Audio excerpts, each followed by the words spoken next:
So these are what we call BMW CAS keys, fitted on E-Series BMWs. Now this one is a genuine BMW key.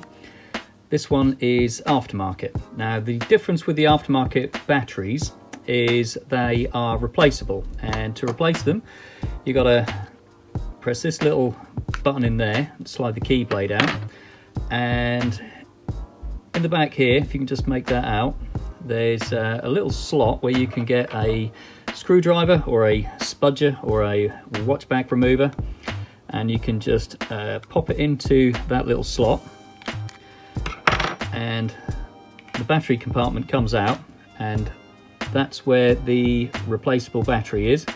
In this one it is a 2032 battery, so they're dead easy to change. Now the problem comes when you have to change the battery in a genuine key, because they are molded.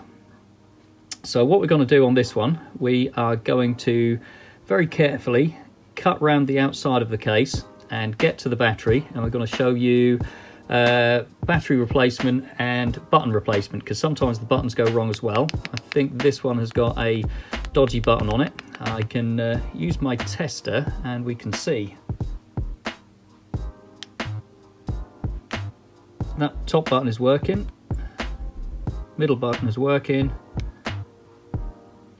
doesn't look like the boot button's working, but that one is working. I think it's got an intermittent fault with one of the buttons there. That's now stopped working. That top button works, middle button has stopped, and boot button doesn't work at all. So we're going to show you how to get these apart. The tool I like to use is a razor blade. I used to call them a safety blade years ago. Don't know what's safe about them.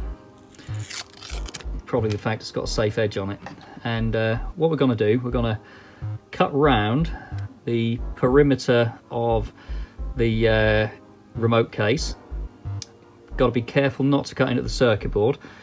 Sometimes it helps to heat them up a little bit, so I'm going to heat that up with my hot air blower, just to make the plastic a little bit more soft and malleable. And then we're going to cut it open and we're going to see what's inside. So probably do that in fast forward, because it takes probably 10 minutes of cutting. So let's get that sorted.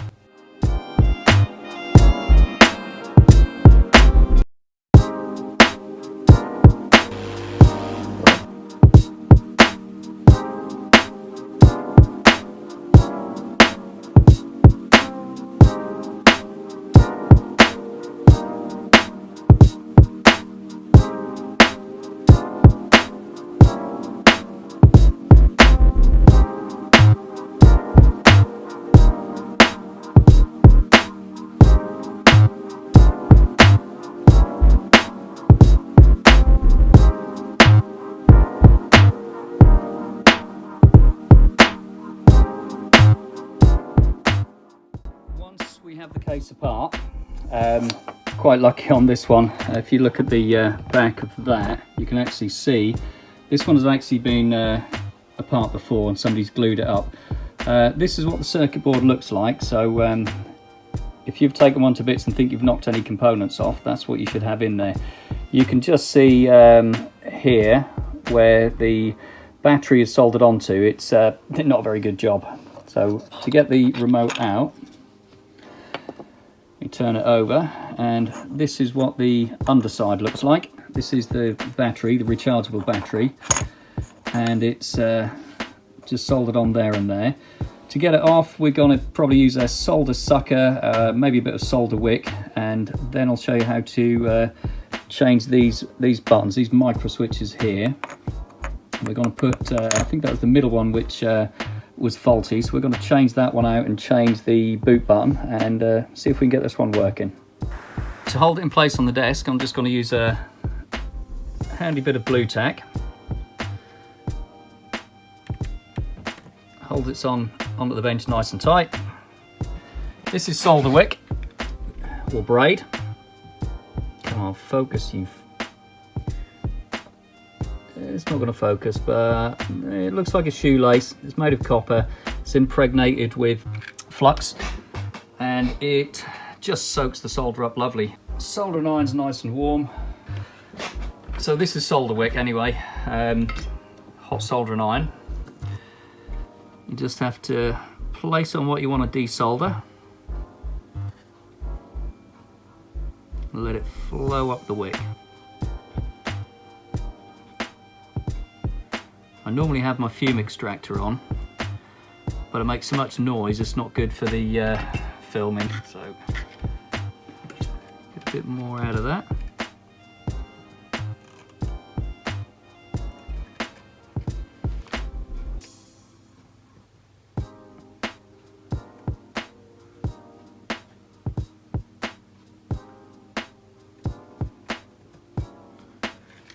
Then I should have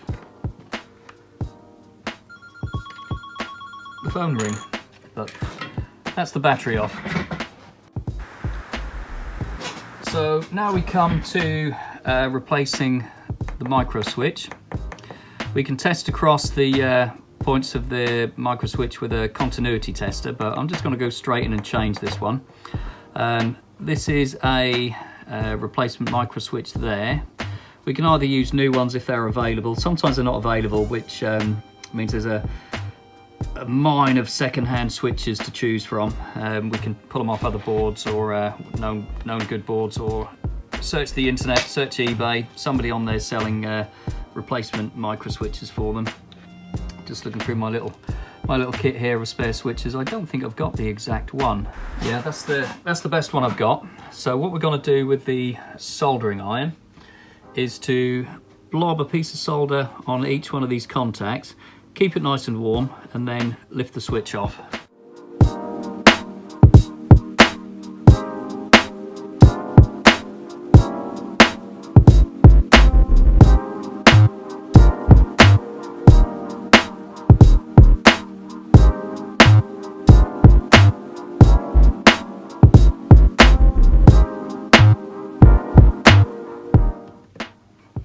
And the button is off.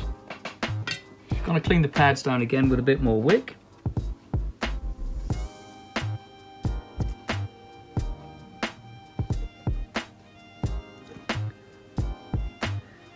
Then we've got to put the new button onto the pad. What I like to do is have one pad slightly tinned. Can clean it down with some alcohol at this point, but I just generally tend to clean it off afterwards. Button in a pair of tweezers, pad is tinned. Just going to line it up carefully. Then once we've got one of the legs down, we can then rotate it round, and I can solder all four of the pads down.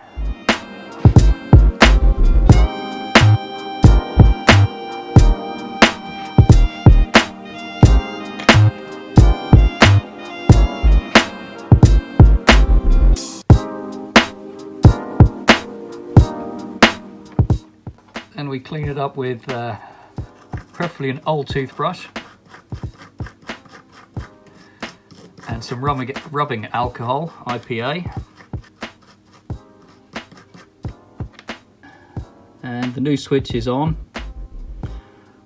all soldered on nicely. We can then do some continuity testing, or we can solder the battery on and check it again. I'm going to check the voltage in that battery, make sure it's up to voltage.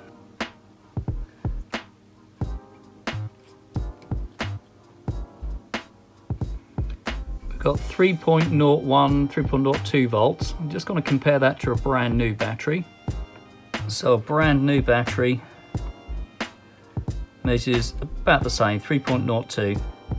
So I'm happy that the customer's original battery is absolutely fine. So I'm going to put the original battery back on this one. Again, I'm going to just clean it down with the old toothbrush and a bit of IPA.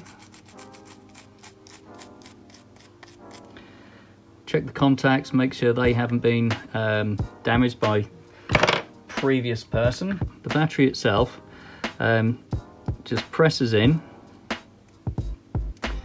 and then it's just soldered from the other side again. A little bit of flux.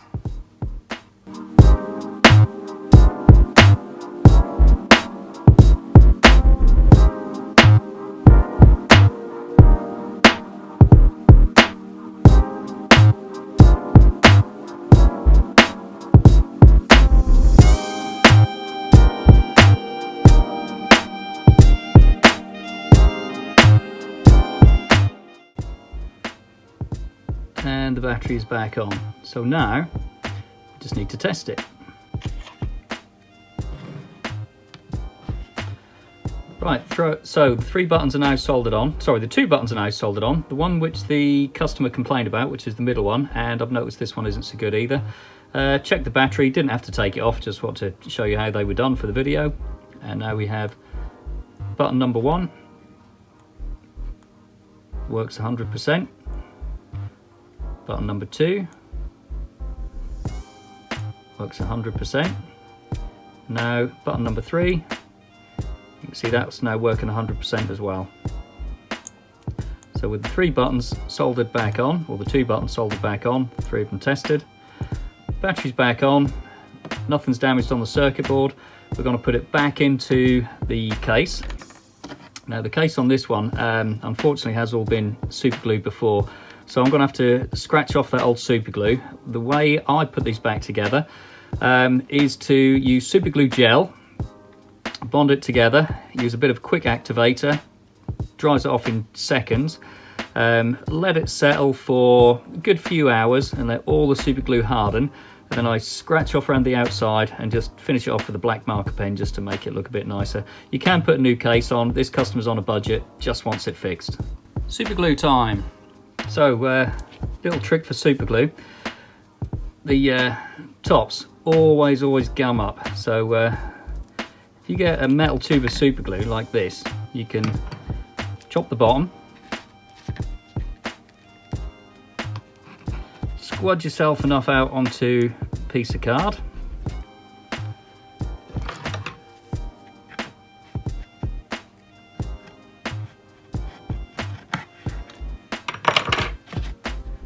then you can fold the bottom of the tube over again, preferably nip it down with a pair of pliers.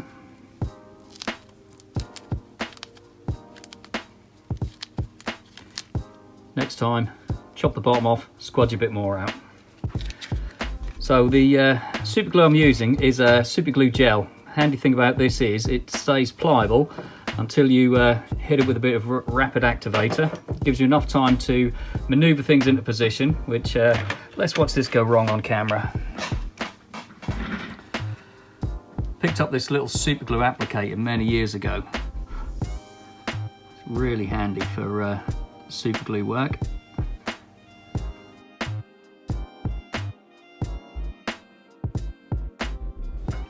So once we've got enough glue on, try and not get it all over the case too much. Lift it into place.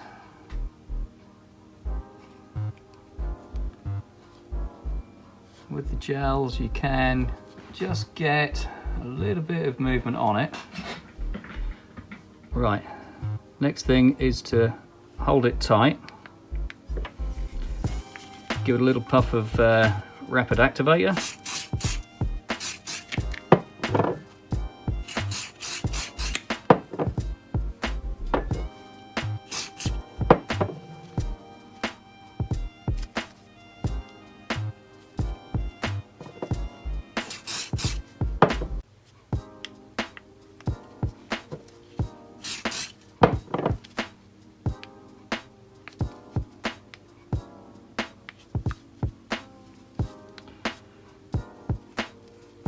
There. Now, when it sets, just trim that off with a knife. You can put some liquid super glue down just to fill any holes if you've got any voids in it, and then clean it up. We'll come to that in a minute. We're just going to let that dry off. Right, so there we have it finished. Just sanded up the edge, gone round with a piece of with a marker pen, I should say, and let's see if it works. So final test. Button number 1, button number 2, button number 3.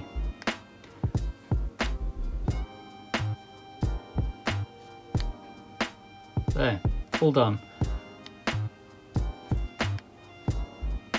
Ready for having the key blade put back into the slot.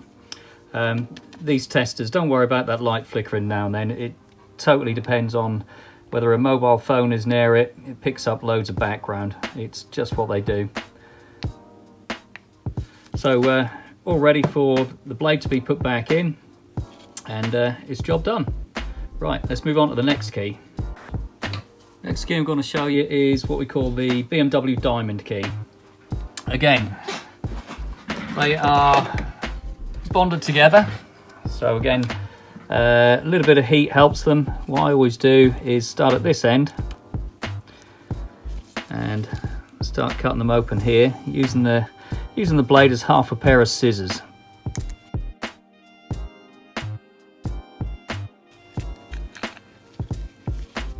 And there's the remote. To pop the remotes out,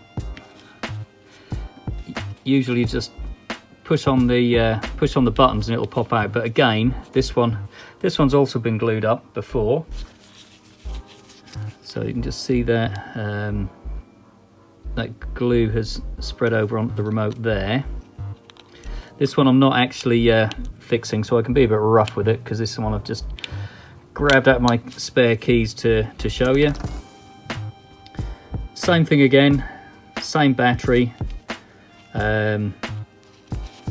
same soldering. I think it might be a slightly different battery actually, but yep, same thing. They're soldered on. Now the points there and there, slightly different buttons. These just have single connectors on them. They heat up and solder them on the same ways. So that's the classic diamond key. You also get the later mini keys, which are also the same as a Rover 75. Again, same thing, cut open. Then you get the mini cast keys, slot in the dash keys, whatever you want to call them. This one's got a lovely pretty pink ring around it. The pink ring unclips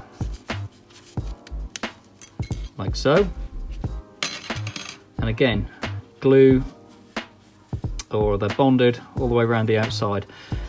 The blade, press that little silver tab and up pops the blade, and again we have to cut these open. So a little bit of heat on these, and we'll see how it comes off. Right, I've gently been heating that one. You can probably hear my hot air blower just cooling down. There's a little seam just on the front here. I like to start on these. There's a little mechanism you've got to be careful of. So start off on into this bit, and then we can start working around the perimeter.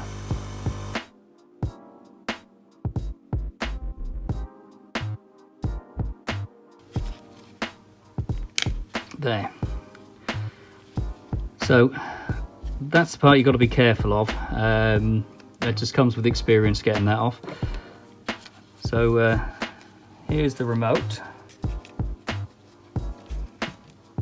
That's the little mechanism you've got to make sure you put back in that holds the key.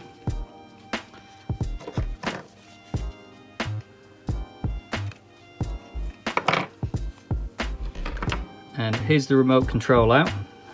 Once again, we have a soldered in battery in the middle. Connections on these ones are opposite. They are a different battery. The part number of the battery escapes me, can't read it, but you'll be able to order them online. Let's get a close-up of the circuit board so you can see what it looks like. So there's the circuit board on these. Again, it's got these type of switches. Just have to heat them up and get them off. Same switches as the other BMW keys. So let's move on to the last one. This is just an old scrap one, which I'll pull bits to show you, so I'm not going to bother reassembling that one.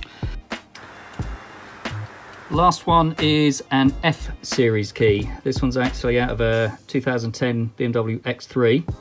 These ones don't have rechargeable batteries in them.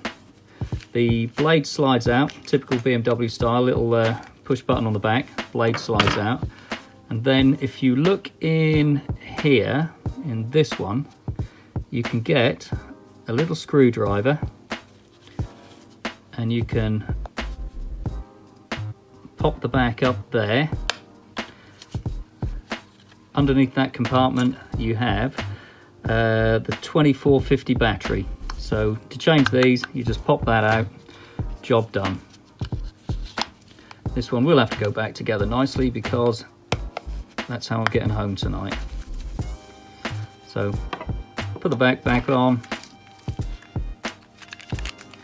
slot the key in, job done. Hope that video was useful. If you found it useful, please click the like and the subscribe and the share and do what you like with it. Leave a comment if you like.